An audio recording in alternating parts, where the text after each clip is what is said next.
The air in the penthouse suite was thick with the scent of jasmine and betrayal. Lila stood frozen in the doorway, her swollen belly pressing against the silk of her dress, her heart hammering so loudly she thought it might wake the city below. The Manhattan skyline glittered through the floor-to-ceiling windows, indifferent to the scene unfolding inside. She had suspected something was wrong for weeks. Late-night calls, vague excuses, the way Julian's eyes darted away when she asked about his day. But nothing could have prepared her for this. Her husband, billionaire tech mogul Julian Carver, tangled in the sheets with a woman whose name Lila didn't even want to know. The mistress gasped, clutching the silk duvet to her chest, her wide eyes darting between Lila and Julian. She was young, younger than Lila, with a cascade of dark hair and a body that hadn't yet been reshaped by pregnancy. Julian scrambled upright, his face a mask of shock and guilt, the kind that only comes when someone is caught red-handed. Lila, he stammered, it's not what it looks like. Lila's hand tightened around the doorframe, her nails digging into the polished wood. She wanted to scream, to hurl every curse she knew, but her voice caught in her throat, strangled by the weight of her 8-month pregnancy and the life they'd built together. She thought of the nursery they'd decorated, the crib Julian had spent hours assembling, cursing under his breath when the screws wouldn't align. She thought of the promises he'd made, the way he'd kissed her forehead and called her his anchor. Now, that anchor felt like it was dragging her under. She turned and walked out, ignoring Julian's desperate calls. Her heels clicked against the marble floor of the hallway, each step a deliberate choice to keep moving, to not collapse. The elevator ride down was a blur, her reflection in the mirrored walls showing a woman she barely recognized, pale, eyes wide with shock, but with a spark of something else. Anger. No, not just anger. Resolve. Outside, the city buzzed with its usual chaos. Taxis honked, pedestrians jostled, and the August heat clung to her skin. Lila hailed a cab, her hands trembling as she gave the driver the address of their second home in the Hamptons. She needed space, distance, a place to think. Her phone vibrated incessantly, Julian's name flashing on the screen, but she silenced it, shoving it deep into her purse. She wasn't ready to hear his excuses. Not yet. The drive to the Hamptons was long, giving her too much time to replay the scene in her mind. She saw the mistress's panicked face, the way Julian's shoulders slumped as he realized there was no talking his way out of this. Lila's thoughts churned, a storm of questions and memories. How long had this been going on? Was it just this woman, or were there others? She thought of the late nights he'd blamed on board meetings, the international trips that left her alone in their sprawling apartment. She'd trusted him, believed in the life they were building for their unborn daughter. Now, that trust was shattered, and the pieces were sharp enough to cut. By the time the cab pulled up to the Hamptons estate, the sky was bruising into dusk. The house loomed before her, a modernist masterpiece of glass and steel, a monument to Julian's success. She'd always loved this place, its quiet elegance a contrast to the frenetic energy of the city. Now, it felt like a hollow shell, just like their marriage. She paid the driver and stepped out, the gravel crunching under her feet. Inside, the house was silent, the kind of silence that amplifies every thought. She sank onto the couch, her hands resting on her belly, feeling the gentle kicks of her daughter. It was a reminder of what was at stake, not just her heart, but the future of the life growing inside her. Lila wasn't naive. She knew the world Julian inhabited, a world of power and privilege where loyalty was often a transaction. She'd seen the way women looked at him, drawn to his charisma, his wealth, his sharp intellect. When they'd met 5 years ago at a tech conference in San Francisco, she'd been a journalist covering his company's latest AI breakthrough. He'd been charming, disarming even, with a smile that made her forget her questions. Their courtship had been a whirlwind, private jets, candlelit dinners, promises of forever. She'd left her career to build a life with him, believing they were partners. Now, she wondered if she'd ever truly known him. The betrayal stung, but it also ignited something in her. Lila had always been resourceful, a problem solver. It's what made her a good journalist before she traded her byline for a wedding ring. She wasn't going to let Julian's infidelity define her. She wouldn't be the weeping wife, the tabloid headline. She needed a plan, something to reclaim her power, to protect her daughter's future. As the night deepened, she sat at the kitchen island with a cup of chamomile tea, her mind racing. First, she needed information. Julian's empire was vast. Carver Technologies dominated the AI and cybersecurity sectors, with contracts spanning governments and corporations. But empires have vulnerabilities, and Lila had spent enough time at Julian's side to know where to look. She pulled out her laptop, her fingers hesitating over the keys. She wasn't a hacker, but she knew Julian's habits, his passwords, the way he thought he was untouchable. She logged into their shared cloud account, her heart pounding as she sifted through files. Most were mundane, contracts, emails, schedules, but then she found a folder labeled, private. It was encrypted, but Julian, in his arrogance, had used their wedding date as the key. Inside were emails, dozens of them, between Julian and a woman named Cassandra. The Mistress. The messages were a mix of flirtation and business, hinting at a deal Julian was brokering, a secret merger that could shift the balance of power in the tech world. Lila's journalist instincts kicked in. This wasn't just an affair, it was a betrayal on multiple fronts. Julian was risking his company, their family's stability, for this woman and whatever scheme they were cooking up. Her anger hardened into determination. She wouldn't confront Julian yet. She needed leverage, something to ensure he couldn't dismiss her or their daughter. She copied the files onto a USB drive, her hands steady now. Then she called her old editor, Mara, who still worked at the tech magazine where Lila had cut her teeth. Mara answered on the second ring, her voice warm but cautious. Lila. It's been ages. You okay? I need a favor, Lila said, her voice low. Can you get me access to someone who can dig into corporate records?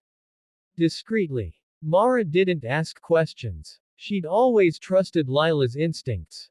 Give me a day. I'll call you back. As Lila hung up, she felt a flicker of her old self, the woman who chased stories, who didn't back down. She wasn't just fighting for herself now, she was fighting for her daughter. Julian had underestimated her, and that was his first mistake. Over the next few days, Lila worked in secret. She met with Mara's contact, a private investigator named Eli who specialized in corporate espionage. He was a wiry man with sharp eyes and a knack for finding what people wanted to hide. Lila handed him the USB drive, explaining what she'd found. Eli's eyebrows rose as he skimmed the files. This is big, he said. If this merger's off the books, it could be illegal. You sure you want to play this card? I'm sure, Lila said. She wasn't just playing a card, she was building a hand strong enough to bring Julian to his knees. Eli's investigation uncovered more than Lila had expected. Cassandra wasn't just a mistress, she was a corporate spy, planted by a rival company to manipulate Julian into a deal that would tank Carver Technologies' stock. The affair was a means to an end, and Julian, blinded by ego, had fallen for it. Lila felt a strange mix of relief and rage, relief that it wasn't just about her, rage that Julian's recklessness had endangered everything. She planned her next move carefully. She wouldn't divorce him yet, that would be too easy for him. Instead, she'd use what she knew to secure her daughter's future and make Julian pay. She contacted a lawyer, one known for taking down powerful men. Together, they drafted a plan, not just for a settlement, but for control. Lila wanted a stake in Carver Technologies, enough to ensure she and her daughter would never be at Julian's mercy. When she finally returned to the city, she was a different woman. The shock had burned away, leaving steel in its place. Julian was waiting, his face haggard, his apologies rehearsed. But Lila didn't want apologies. She wanted justice. And she was just getting started. The air in the penthouse suite was thick with betrayal, The kind that clings to your skin and makes every breath feel like a betrayal of your own heart. Elise stood frozen in the doorway, her swollen belly a stark contrast to the scene before her, a tangle of silk sheets, discarded champagne flutes, and her husband, billionaire tech mogul Victor Langston, entwined with a woman whose face Elise didn't need to see to know. The mistress's laughter, light and careless, echoed like a slap. Elise's hand tightened around the doorframe, her wedding ring biting into her finger as the world she'd built over a decade crumbled in an instant. Victor's eyes met hers, and for a fleeting moment, there was something like shame in them. But it vanished as quickly as it came, replaced by the cool, calculated gaze of a man who'd always believed he could buy his way out of anything. Elise, he said, his voice smooth, as if he were addressing a boardroom rather than his pregnant wife. This isn't what it looks like. The mistress, a lithe brunette with a smirk that could cut glass, slid out of bed, wrapping a sheet around herself with the grace of someone who'd done this before. She didn't speak, didn't need to. Her presence was an insult, a living reminder of Victor's disregard. Elise's knees trembled, but she refused to let them see her break. Not yet. She turned and walked out, her steps measured, each one a battle against the scream clawing at her throat. The elevator ride down from the penthouse felt endless, the mirrored walls reflecting a woman she barely recognized, pale, eyes wide with shock, but with a spark of something new. Anger. Not the fleeting kind, but the deep, molten kind that reshapes you from the inside out. By the time she reached the street, the Manhattan night was alive with noise, taxis honking, laughter spilling from bars, the city indifferent to her unraveling. Elise's phone buzzed in her purse, Victor's name flashing on the screen. She ignored it, hailing a cab instead. Brooklyn, she told the driver, her voice steady despite the chaos in her chest. She didn't know where she was going, only that she couldn't go back to the Upper East Side townhouse they shared, with its sterile perfection and his lies embedded in every polished surface. In the cab, her mind raced. Victor's wealth had always been a shield, a glittering distraction from the cracks in their marriage. He'd built an empire with his tech company, Langston Innovations, a name synonymous with cutting-edge AI and global influence. Elise had been his partner in the early days, not just a wife but a collaborator, her own tech expertise helping shape the algorithms that made him a billionaire. She'd stepped back when she got pregnant, trusting him to carry their shared vision forward. Now, that trust was ash. She thought of the baby, due in 3 months. A girl. They'd picked the name Clara, after Elise's grandmother, who'd raised her after her parents died. Clara deserved better than a father who treated vows like suggestions. Elise's hand rested on her belly, feeling the faint kick of life, and it anchored her. This wasn't just about her anymore. It was about Clara, about building a future where her daughter wouldn't grow up thinking love was a transaction.